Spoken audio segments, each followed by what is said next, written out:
This is part one of a tutorial for Mackie's Master Fader app.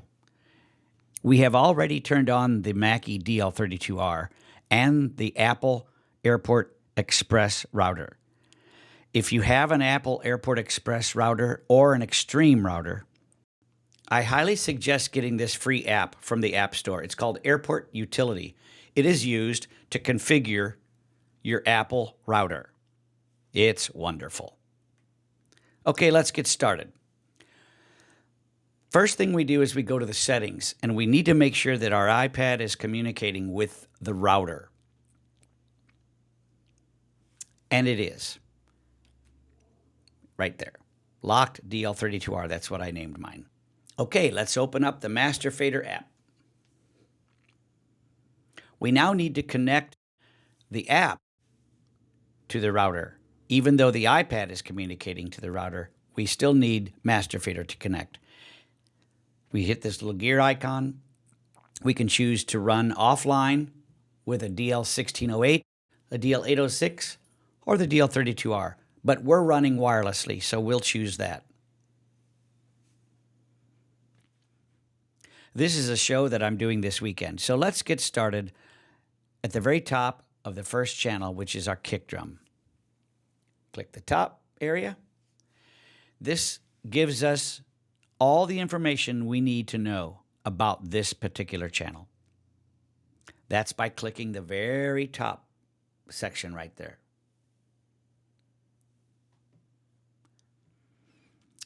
First thing is our input source.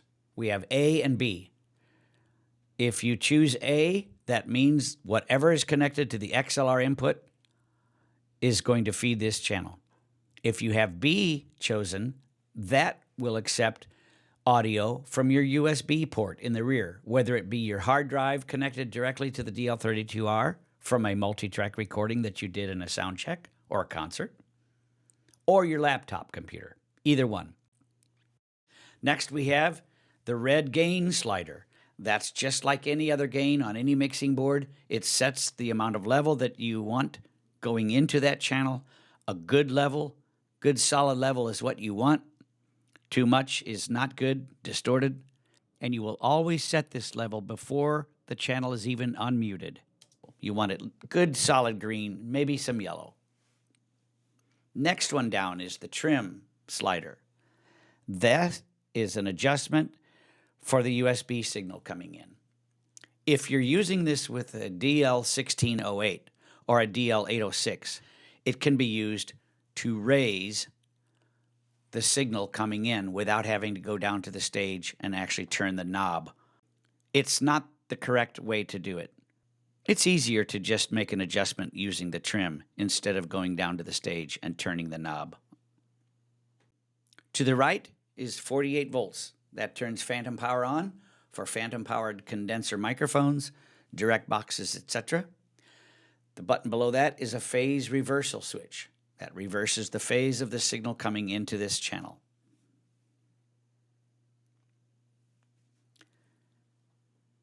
Next thing down. Let's tap this. That's your equalizer. You can see the exact settings here are reflected there. Even if you don't have this window open, you can see that there is an equalizer set a specific way. This is very common to most other equalizers on most digital mixers. It's easy to move things. You've seen this a million times on YouTube. You can pinch it to make it real narrow or wide. That's how easy it is. There are 4 bands, 1, 2, 3, 4. They can all be used anywhere in the spectrum. Typically, it's convenient to keep them in order, 1, 2, 3, 4.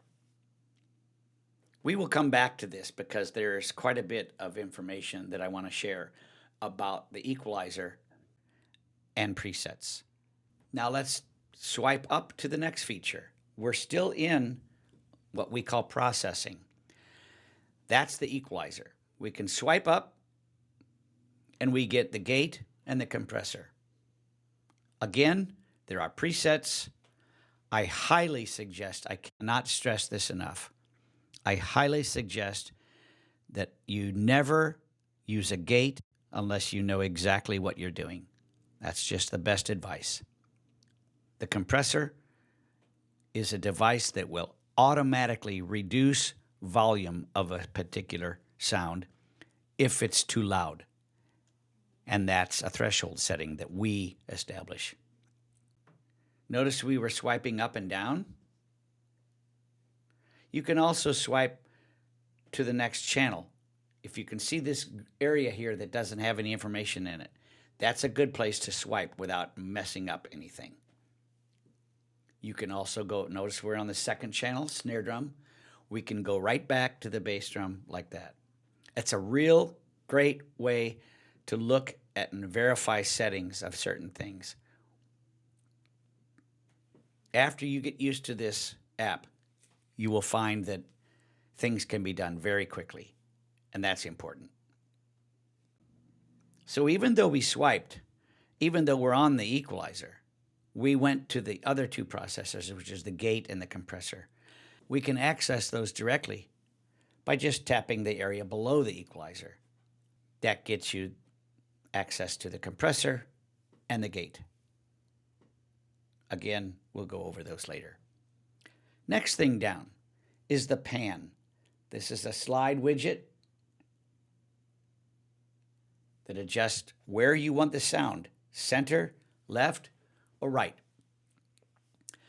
You will also notice up here in the information bar, whenever we make a change to anything, the values are always displayed up in the top.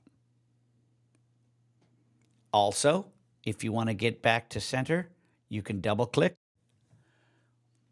Or if you want to go to a specific value, you can type that in by just clicking the value, and you could hit, if you wanted it to be 0, center, 0.0, done. Now it's back to center. You can also dial in specific values, -25. That's 25 to the left. If we were to go 25, enter, go to the right. Next thing down is the mute. Pretty simple. You hit the mute button, you have no kick drum. Next thing is the fader. Mackie calls this grow and glow. It's easy to tell that you're actually on it instead of wondering. Solo button right there, like most mixers have. If you had headphones plugged into the front of the mixer, you would be able to listen to just the kick drum. Let's go back to our front main window right up there. Let's go over here to the guitar and click on that. We have name, default name, image, color, quick assign, link channel 6 over to 5, and presets. We also can copy and paste settings here. If we change the name, you just tap it and you type in the name. GTR, guitar. If you want to make the guitar yellow, you click color and you can make it yellow. You can also put a picture in there. Mackie provides images. They're called icons, and they're common instruments found in most bands. And you can choose from any of those. Guitar. You can also use a picture. Image from my library. And we'll use this guitar right there. So that's how easy it is to set the picture, the name, and everything. There's also another convenient thing. Let's go down here to a bunch of channels. If we were going to put 3 background vocals here, we could click on this channel. We could hit quick assign. We could hit colors if we want them all this color. You can drag them down. It's very easy to make them all the same color. Show images. These are images that we're already using in this show. If they were 3 guitars, for instance, you could drag that there. It's that fast and easy to do multiple channels. It's a very convenient thing for adding a bunch of vocals or whatever. It's also easy to use a custom image, like a picture of your lead singer or your computer monitor. Use this photo or retake. We'll use that photo. And there you go. It's wonderful. A small tip. If you use the camera within the Master Fader app for your channel icon, you will only be able to use that picture in this show. So if you want access to this picture in a different show, you should use the camera from the iPad instead. Let's go on to the second tutorial where we will talk about monitor mixes.